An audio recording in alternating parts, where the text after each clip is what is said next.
is not Lost Hope that I was thinking of. I was thinking of Secluded Grove, but Lost Hope is even bigger. But I like this map a lot because there are so many expansions available to you. So let's get in. Let's get our introductions going here. So spawning up in the north, it is going to be our red Celestial player, known as GameFriend. And his opponent spawning in the south, currently down 0-1. He's our blue Infernal player, known as Viper. So we talked about this map, but let's talk about it in greater detail. You can kind of look at the mini-map and try to understand how things work. Of course, all these little gold locations here, the Luminite mines, are all over the map. We've of course got our Ethereum, and there's a lot in the center, but the center is very important for this watchtower because of how large of a map this is. You want to be able to take this over. Same sort of deal is there's an easy to secure natural expansion, but there is only Luminite here, right? This little tucked away pocket expansion is a nice little safe space because you can kind of use this and this as your entryways into your base. There's also an even more tucked away, secure, and safe fourth base, if you're thinking about it. So very easy to kind of secure and potentially be able to play a macro game. We say secure, but there are a set of tree lines here by these expansions that you could be able to destroy and open up second avenues of attack. So we'll see if something like that is going to be the case. In the meantime, this game is all about creeping in the early stages. That's what most players are trying to be able to do, and because of the extra resources that you get, so you find ways to kind of help push yourself in order to do that. Things like using the burrow farms and the meat farms to kind of help you set up and creep that way, or being able to just kind of utilize your arc ships and things like that to take over. But we see both players are grabbing camps and moving around. This time we're going to be seeing a little bit more speed at which we're taking our camps out here for Viper as he's going around here, really trying to utilize as much of this speed as possible to kind of help him. And we'll be looking to take over the center. In the meantime, we see the Argents going for that speed tower over here. So both players kind of setting up and building up here. We've got, of course, got our natural up and running for our both players in this set here. Our Viper Infernal player is going to be having his pop up, but now we've got control of that center, which look at how wide of a vision area this provides here. Anything that's going to be moving across, and the fastest way to move across the map does utilize that kind of little bit of push. And look at this little creep tactic here is, pulled all of those Shadow Mastiffs all the way back to the natural expansion here. But now we're going to be able to get in here, take over, deal some extra damage, get some more fiends, and start creeping out and grabbing even more there.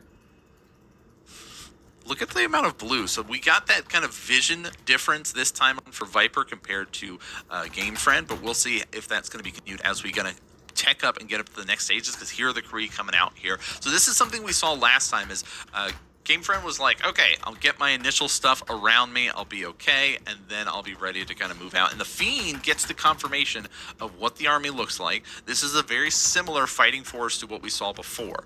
Now, being out on the map is important. You need to be active, you need to be creeping. Think like in the Warcraft 3 terms of you should always be active with your forces. If you're standing still, you're at a disadvantage, right? So it's kind of in the current stages of Stormgate, because it's still early in development and we're still working through things. This is a lot of what we're seeing as players are finding just how much resource you get from being able to creep and do things like that. And we'll see kind of that big increase once you be able to take over. And these, of course, do give you that slow trickle and help to build up here. But in the meantime, both players are just going to be building up for these next stages here. So the conclaves getting up here, we're going to be, yep, there's the plague axes almost finished up, and this is kind of that normal second stage that you want to be at for an Infernal player. But the army is getting scarier. The Kree are rolling out. Center looks like it's going to be contested and taken over.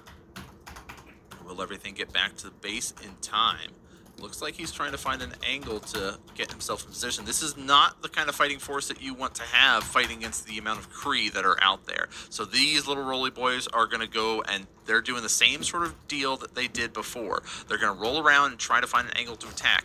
Now, can he catch him here?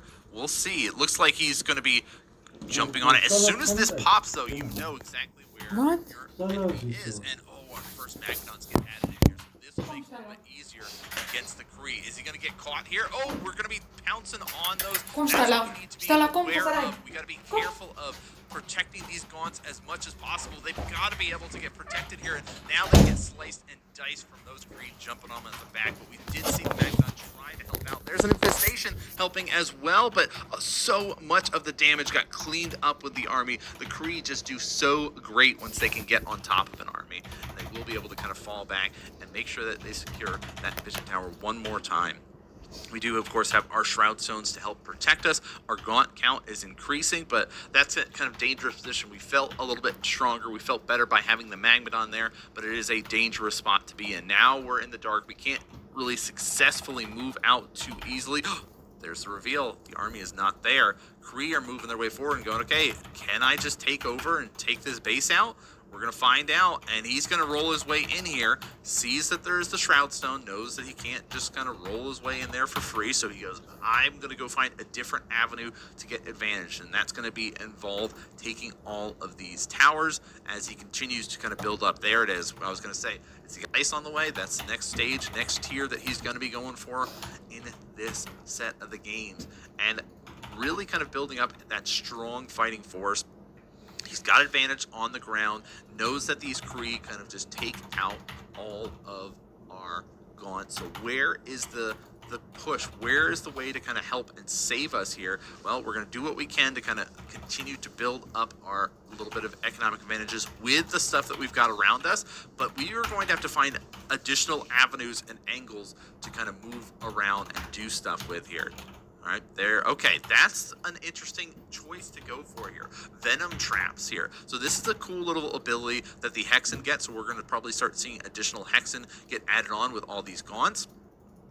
Brutes with this army are the meat shields, the big wall that needs to get created to protect all of the Gaunts from these Kree. Now, the Venom trap is a cool little addition that we're going to get added on to help add a little bit of protection. When the Kree start rolling in and moving out, we have that chance to be able to get in there and be able to add like a little explosion infestation ability that deals a little bit of damage over time there. So we are going to be seeing that as a nice little protection to help us here, but we need so many Gaunts to help deal with the scythe. If we don't, we're going to get like run over and bowled over here. But this army is going to be clashing and trying to meet. The Brutes are not where they need to be. He's got to get them up there to the front to block and protect the Gaunts. We've got to be able to split our army the best we can. And that's the wall that we're looking for. The meat shields up at the front here.